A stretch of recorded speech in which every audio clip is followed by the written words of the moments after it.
Hello, everyone, and welcome to another author interview here on the channel. I am your host, Gabriel Garcia, otherwise known as the Wandering Quill and the Wandering Scribe.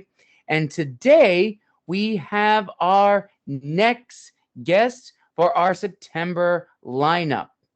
My guest today is a new author to the publishing realm who writes epic high fantasy. She discovered the allure of the written word when she was 12, at which she began penning her first manuscript. Along her writing journey, she learned of NaNoWriMo and has since been a yearly participant. When she is not writing, she can be found hiking the mountains in New Hampshire, where she lives with her husband, going to car shows and races with her father, spending time with her family, or chasing after the almost weekly home projects. She currently has one published novel, The Sixth Raven, the first in the new book series, The Age of Ravens. And to tell us all about that and more, let's give a huge round of applause to today's guest, author JR. JR, thank you so much for coming on the show today. Thank you for having me here. Awesome, awesome. So before we dive into the Sixth Raven, is there anything else you'd like to share about your background to the viewers and listeners? Nope, that pretty much summed it up. Okay, all right. So as a little teaser for our viewers and listeners, what can you tell us about the Sixth Raven and the book series it belongs to, The Age of Ravens? Basically, the Sixth Raven would be it's an epic fantasy about love, loyalty, and adventure. The main characters are two princes, they're brothers, and their father, the king, goes missing. A brother secretly courts his brother's betrothed, and then Oh she also no. goes missing. Yeah, Well, that's going to spell a lot of family drama and possibly family civil wars. We've seen that in other fiction, so I can't imagine we'll probably see something like that in The Sixth Raven. definitely. All right. So now let's go back to your writing journey. So in your bio, you said that you discovered the allure of the written word when you were 12 and began penning your first manuscript. So can you tell us a little bit about that part of your life? Yeah. So when I was younger, I definitely was very creative. I would make up like games and stuff with like my sister and my cousins, and we would make these stories, and it just kind of stemmed from there. And then I started to write. And around, I think I was in sixth grade, is when I began writing my actual first novel, my first Hmm. manuscript. Nice, nice. And when was sort of like your aha moment when you realized this is something that I want to do for the rest of my life? Actually, I had been talking with my father. It was back when I was in 11th grade, and I had expressed a lot of interest in writing in like the English classes, and I had taken anything that I could. And he made mention that like he said that I might like journalism, and so I took Hmm. that a step further, where I really like to write fiction wise. So that what led me into writing fantasy. Awesome, awesome. That's nice. So now let's actually go into the Sixth Raven itself. So when you began writing the first draft of the Sixth Raven, were there any goals you had with creation of this story, as well as the needs you wanted to satisfy for your future readers? So I mean, for my first ultimate goal, it was to kind of finish the manuscript. Uh, Right.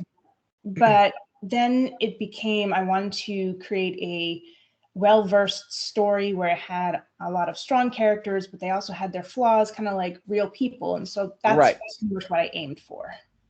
Nice, nice.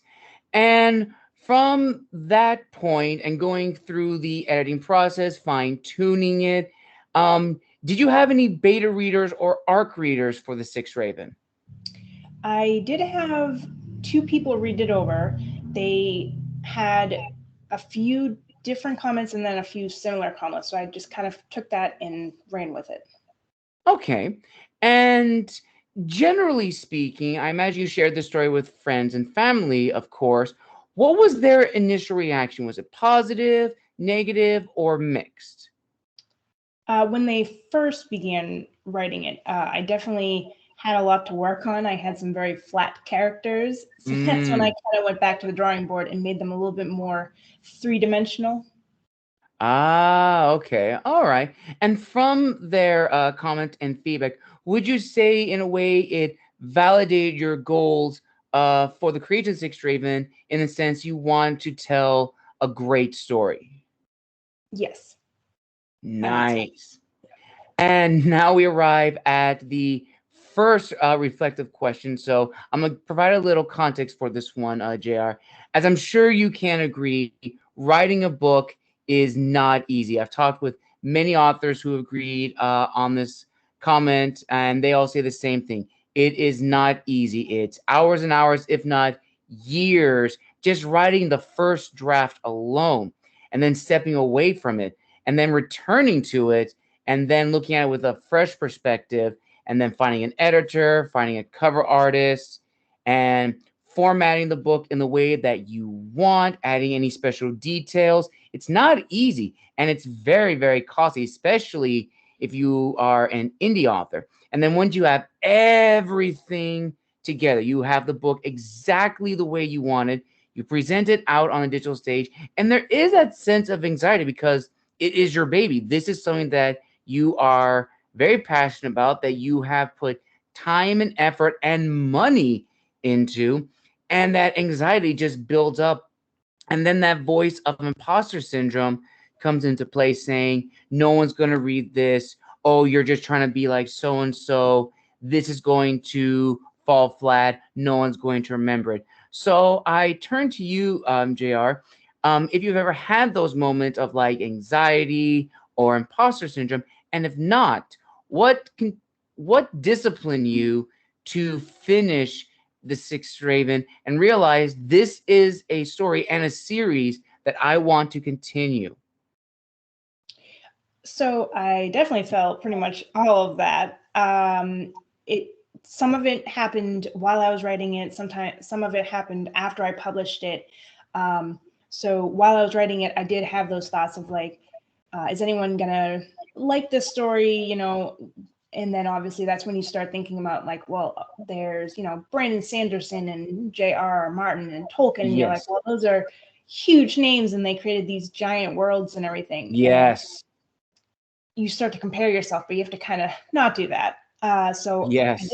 I did feel those while I was writing and editing and all that. And then once I had published it, it was actually this very odd feeling to talk about it in front of real people, because before it was just in my head and Right. I was the only person who knew about it. So it was very odd to hear all these things from other people just saying it to me. So that was a little scary in that kind of sense. Definitely 100%. And I myself felt the exact same way with all of my books that I published. With my first book, I was a little intimidated because I wrote that when I was still in graduate school. It's since been edited to be the second edition. And then my second one, which was also finished during graduate school, that was a little anxiety inducing because it was literally a few months after the first one was finished and published. And then boom, 6 months later, I have another book out. And then for my third book, I really had to be very patient and just let things happen that are supposed to happen, like let my ARC readers do what they need to do, market it, which is probably the most difficult thing for any indie author to do. It's one thing to write a book, it's another thing entirely to market your own book on social media and be consistent. That is probably the most challenging thing, which then ties in perfectly to the next portion of the interview, which is what I like to call the business corner. So, for you, JR, after you finish writing The Sixth Raven, you got it edited, you got the cover, it's exactly the way you want. Did you initially, from the get go, want to go independent publishing, or did you try your hand at traditional publishing? So I didn't try for traditional publishing, but when I was younger, I definitely wanted to be traditionally published. I wanted to walk into Barnes and Noble and see my book on a shelf and be like, I wrote that and I have a publisher, and say all these really cool things. But then as I started looking into it, when I was getting closer to the end of finishing and wrapping up the Sixth Raven and everything, I did a little bit of research and I noticed that going traditional,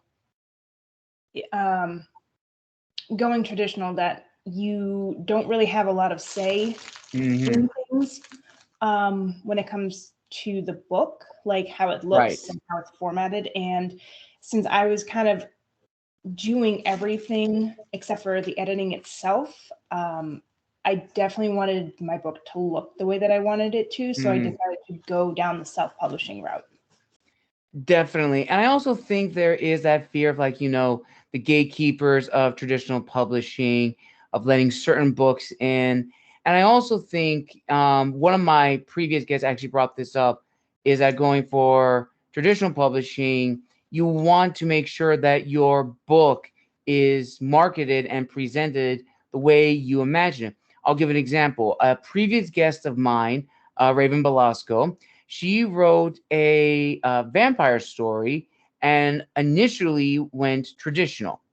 The problem was the publisher that she was working with marketed as a romance fantasy. There was no romance in the story whatsoever. And a lot of people from that community gave her a lot of flack for the story, and it was really detrimental. And she even said in the interview that she will never write a romance fantasy story at all. So there is that kind of fear, well, maybe not fear, but that anxiety of if they're going to market your book correctly. Whereas for independent publishing, you know what kind of story this is. You know the audience, you know who's exactly going to read this. Which, speaking of audience, I think the audience is a very important aspect to consider in the writing process. So for you, JR, who would you say your audience is for the Sixth Raven? And in your opinion, how important is it for authors to really take into consideration who their audience is when they're in the writing stage of the book process? So my audience for my book would definitely be people who like fantasy, if they like adventure, some romance, because there is some romance in at least this book that I have. Right. But basically, I like to create worlds that have nothing to do with Earth. They're completely made up. There's magic and different creatures and creatures that I've created and those kind of things. So my audience would definitely be wholeheartedly fantasy. Nice. And what are your thoughts on authors really taking into consideration the audience in the writing process? And the reason why I bring this up is that for us, we are the target audience initially because we know the story better than anyone else. But when we present our story to the digital stage, we really have to consider, okay, who is exactly going to read this? What genre is this going to be the most appropriate in, and so forth? Right. So, I mean, when I was writing the book, I didn't really exactly have an audience in mind. It was just kind of something that I really thought needed to be out in the world, and I wrote it. Okay, that's fair. That's completely fair. And actually, speaking of that, that actually ties in perfectly to the next one. And this actually goes back to what you said before of, like, the titans like George R. Martin, J.K. Rowling, C.S. Lewis, and all of these incredible authors who have created amazing worlds that have influenced us and our own writing process. And there have been some books that I've seen, I'm sure you've also seen, that have had the tagline, the next George R. R. Martin, the next C.S. Lewis, and so forth. Now, from a reader's perspective, that is interesting because we see the name and we know, oh, this is what to expect. But from the author's perspective, I actually had one guest say that that is actually detrimental because, and this is his opinion, is that when you have that tagline on your story, it kind of gives a false expectation because when the reader sees that, they expect the story to be read like this, characters to act like this, the plot elements to be like this, and so forth. But we want to show the world our own voice. We want to show our readers, hey, this is me. I'm not trying to be like this person. I'm not trying to be like that person. This is me. And ultimately, he was saying that when I meet people and I hand them my book, I want them to read and see that this is the work of me. This is how I tell stories. And I was wondering if you could provide your own thoughts on that. I know that like as I was so maybe you did this too, but I would buy books on like how to write or how to write fantasy or Mm-hmm. those kind of things, and definitely really delved into what it was to write a good story and how you have to start, you know, with the inciting incident and yada yada Right. yada, the climax, and you want to write it good so that it's interesting for the reader. Um, I did read obviously things from like there was Stephen King has his own on writing and everything. And I read that and it was really good. But you kind of take away what they say, but you don't incorporate their voice into yours. You kind of Right. create your own after learning their kind of experience, I would say. Definitely. Definitely. 100%. And that is very, very true. Like we can learn from these masters to see what works for them. But ultimately, we are telling our own stories. We want to show the world who we are as authors. And now we go into the readership. And the reason why I bring up readership is ultimately, I think it's more important than the audience. And the reason why I say that is you can market to a vast audience or a very specific audience, but ultimately, who's going to read the story? Now, this goes back to the creation of the story in the beginning, the editing, fine tuning, and stuff like that. Because I'm sure you have seen JR in bookstores that there have been some books that have been marketed as this, but upon reading, you realize this is not this age group, this is that age group, and vice versa. So, in the case of the Sixth Raven, where would you say it sort of falls into like the table of like, young adult, in the middle, and new adult and adult? Uh, so I've thought about that because I do have some characters that kind of start out in their teens, but then there's a time lapse in my world. So then they grow up a little bit. So I think it's still more geared towards adult because of the Mm. theme and not so much as their age. Ah, okay, okay.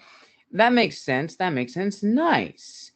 And as a bonus question to that, did you sort of find it like challenging for, young characters sort of like going like a transition or like a time skip in stories? Because I've talked with a lot of authors and they say when you write characters, especially adult characters, it's easier. But when it comes to writing young characters or even kids, it's difficult because you really have to consider, okay, what exactly is a child or a young person going to say as opposed to a grown up or an older person? Definitely. One of my main characters, his name is Chaz, and he starts out at 17 and he's Mm. the crown prince. And all of a sudden, his father, the king, goes missing. So then the throne, the kingdom, all of it falls on him. He now has to figure out these really hard responsibilities. And when I was writing it, I was trying to figure out, okay, so what would be his word usage and how he would talk, and then the things that he would know about, and then things he wouldn't know about. Yeah, I have to agree with that. Most of my characters are usually adults, but one of my fellow friends and authors, she's actually writing high schoolers, And the thing is, she is from South Africa, so she was taught UK English, but her characters are American, so she has to realize what would Americans say. So she contacts even me saying, what do kids in America say? It's like that is the $1,000,000 question. So it is not easy, but it is rewarding. And that kind of leads now into another question. It is a not so much of a business question, but it's another reflective question, which I would love to hear your thoughts on, JR, which is this. Um, I'm sure you definitely would agree that for every first time author, we want to have our name on like the billboards of the New York Times bestseller. We want to make sure our book is very successful, to make those royalties, to live off this success and be full-time authors. That is the ultimate dream for a lot of authors. And ultimately, through doing these interviews now for 2 years, I come to realize that there is something that I like to call the two paths, which is to be an author and to be known as an author. And for me, to be an author is an individual dedicated to the art of storytelling, where they're not so much driven by capital, but it's nice to receive that now and then. Now, the other one, to be known as an author, is an individual dedicated to the art of marketing, promotion, being on talk shows, podcasts, interviews, and showcasing their books and who they are as individuals. Now, both paths are up to the individual, and they both have their own trials and hurdles. But ultimately, for those who've gone down the second path, believe, oh, it's an easy, money rich, quick scheme. It's not, because you really have to consider what are the long term goals. Because, and this is what another author said on my show, this industry pretty much tells you from the get go that there is no guarantee that your debut novel guarantees your legacy as an author. There are exceptions, of course. There are authors whose first book gets them to award-winning status, and that is a huge accomplishment in of itself. That is not easy to do.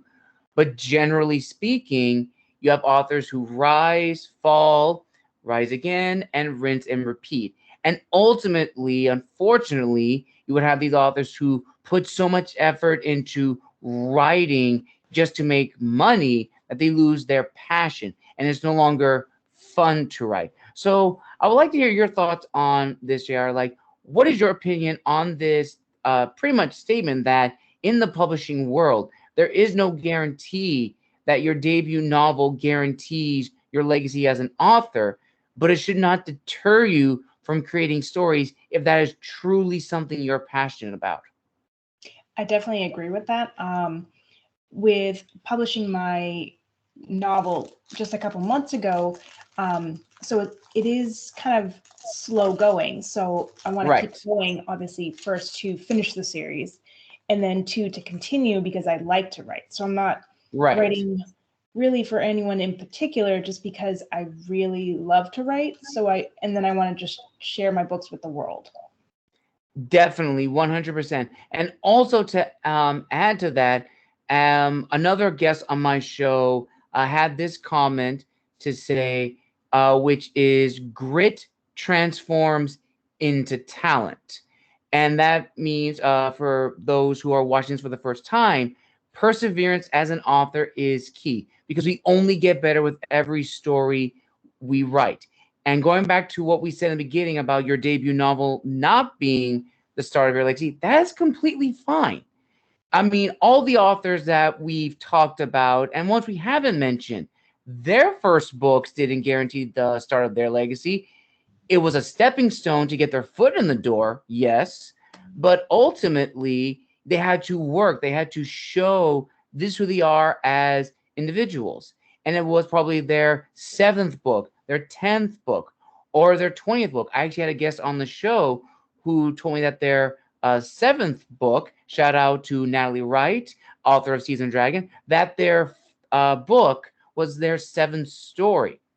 And then she said to me, when that happens, when you have readers who read this story and they really, really love it, and they're now amassing a fan base for this, you can tell them, hey, if you enjoyed this story, check out my other ones. And that is how you build longevity as an author with all your stories, and maybe even different stories too. You may be an author that is multi-genre, who writes fantasy, thriller, romance, whatever, different genres, different audience. And ultimately, at the end of the day, our works are going to survive beyond us. And that is probably a very bleak thing to say, but it is true.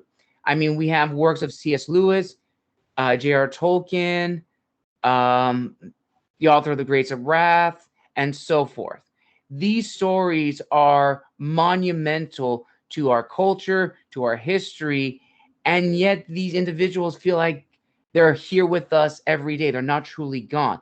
And that is, in my opinion, another goal for authors, to have this sense of immortality.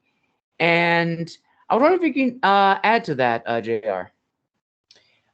Well, I don't know if you ever saw the movie Troy. There was definitely the main character, Yes. Achilles, who wanted his name to kind of go down in history. I mean, I think maybe everyone might have like a little bit of just, wanting their name to be out there, because then it kind of Yes. associates with being like famous or a celebrity or just being Yes. known. And I think everyone secretly or not secretly maybe wants a little bit of that.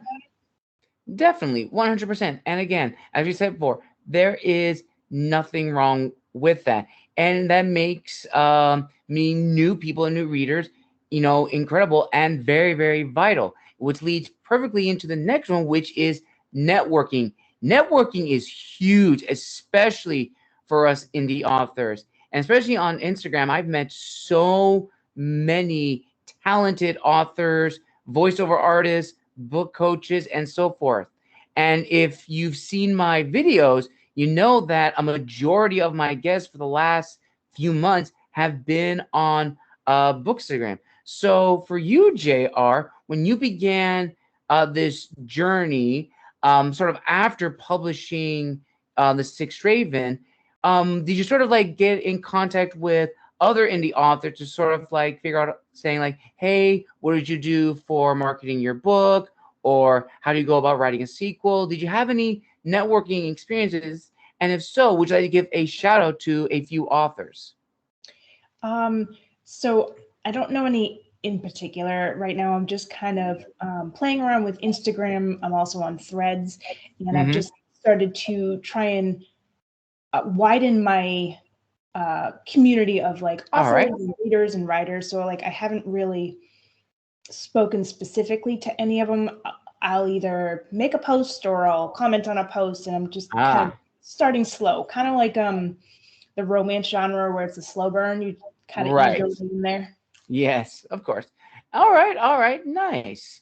And as sort of like a fun question, so besides friends and family, who would you say have been your biggest supporters in of I'm trying to get the question right. So besides friends and family, who else would you say has been in your corner, helping you, guiding you, and assisting you on this journey of yours? Definitely my editor. She really polished up my manuscript, and I couldn't have done it without her. Nice, nice. And sort of like another question, one that doesn't get talked about as much, but I think it is very important. Have you ever had a sense of validation from possibly, I know you said your book was published very recently. So, okay, let me change this question a bit. What are your thoughts on, authors sort of publishing their works in a way to gain validation? And the reason why I bring that up is that, for authors, we have many reasons why we publish our stories. As I said before, it's either to tell stories because you really love stories, to get our name out there because we want to start our legacy. And sometimes it's just to see if our favorite authors or people we've admired check out our work. Because it's one thing to gain knowledge and create a work and present it. It's another thing entirely for where, you know, a respected author that you've admired for many years sees your work, reads it, and give credit where credit is due. So I was wondering, Drea, if you could provide your thoughts on that. I mean, even if just getting from like a reader or I guess a reader, just saying that, hey, you know, I read your book and it was really good, or I really liked part such and such. I mean, that definitely is validation in itself, and it's kind of a good feeling when you get just this other point of view from someone that you didn't even ask for it for, and they just wanted to tell you, be like, hey, you know, this was good, or I liked it. And then obviously, if you go a step further from like an author or someone who you look up to, if they tell you, hey, I read your stuff and that was great, I mean, everyone, I think, would look forward to that. Definitely, 100%. And now we've arrived at the final question of this incredible interview. So, JR, here it is. So, with everything you've learned and still learning about the industry and growing with the Six Raven and the Age of Raven series, what is your word of wisdom to fellow authors and writers who are watching this video right now, who want to get a head start in their own journey? What is your word of wisdom to them? Definitely don't give up and keep going for it. Perfect. Absolutely perfect. And no better way to end this incredible author's interview. Thank you all so much for joining us for another amazing author's interview for the month of September. I want to give a huge thank you to today's guest, JR, for coming on the show and telling us all about her journey as an author and her book, The Six Ravens, and the series she is working on, The Age of Ravens. Now, JR, where can people find and engage with you on social media, and where can people purchase a copy of The Sixth Raven? So I'm on Instagram and Threads, Twitter, and Facebook. And I also have my website if you wanted to check it out at jrdidomenico.com. My book is listed on Amazon, Barnes & Noble, and there's other sites that are available for an e-version, which are all on my website. Awesome. I will link all those down below in the description of this video. Thank you all so much for your love and support of this series. I greatly appreciate it. I want to give again a huge thank you to JR for coming on the show and telling us all about her book. And we wish her the best of luck of her author's journey. And who knows, I may have JR back on the show for a second interview, a follow-up one, maybe talking about a sequel in the Age of Raven series. You just have to stay up to date with all of my posts, whether on Instagram or LinkedIn, and where else you can find me. And also, as a final thing I'd like to say to you all, my viewers and listeners, Michael the Last Angel is officially out on Barnes & Noble. It's available for purchase. It currently has 5 reviews on Barnes & Noble. I am incredibly thankful for all of my ARC readers for posting their reviews.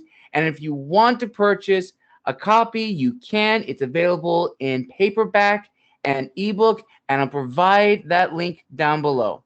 And as always, make sure to like and subscribe and comment down below what was your favorite part of the interview. And as always, this has been the Wandering Scribe and the Wandering Quill signing out, wishing you all a wonderful day.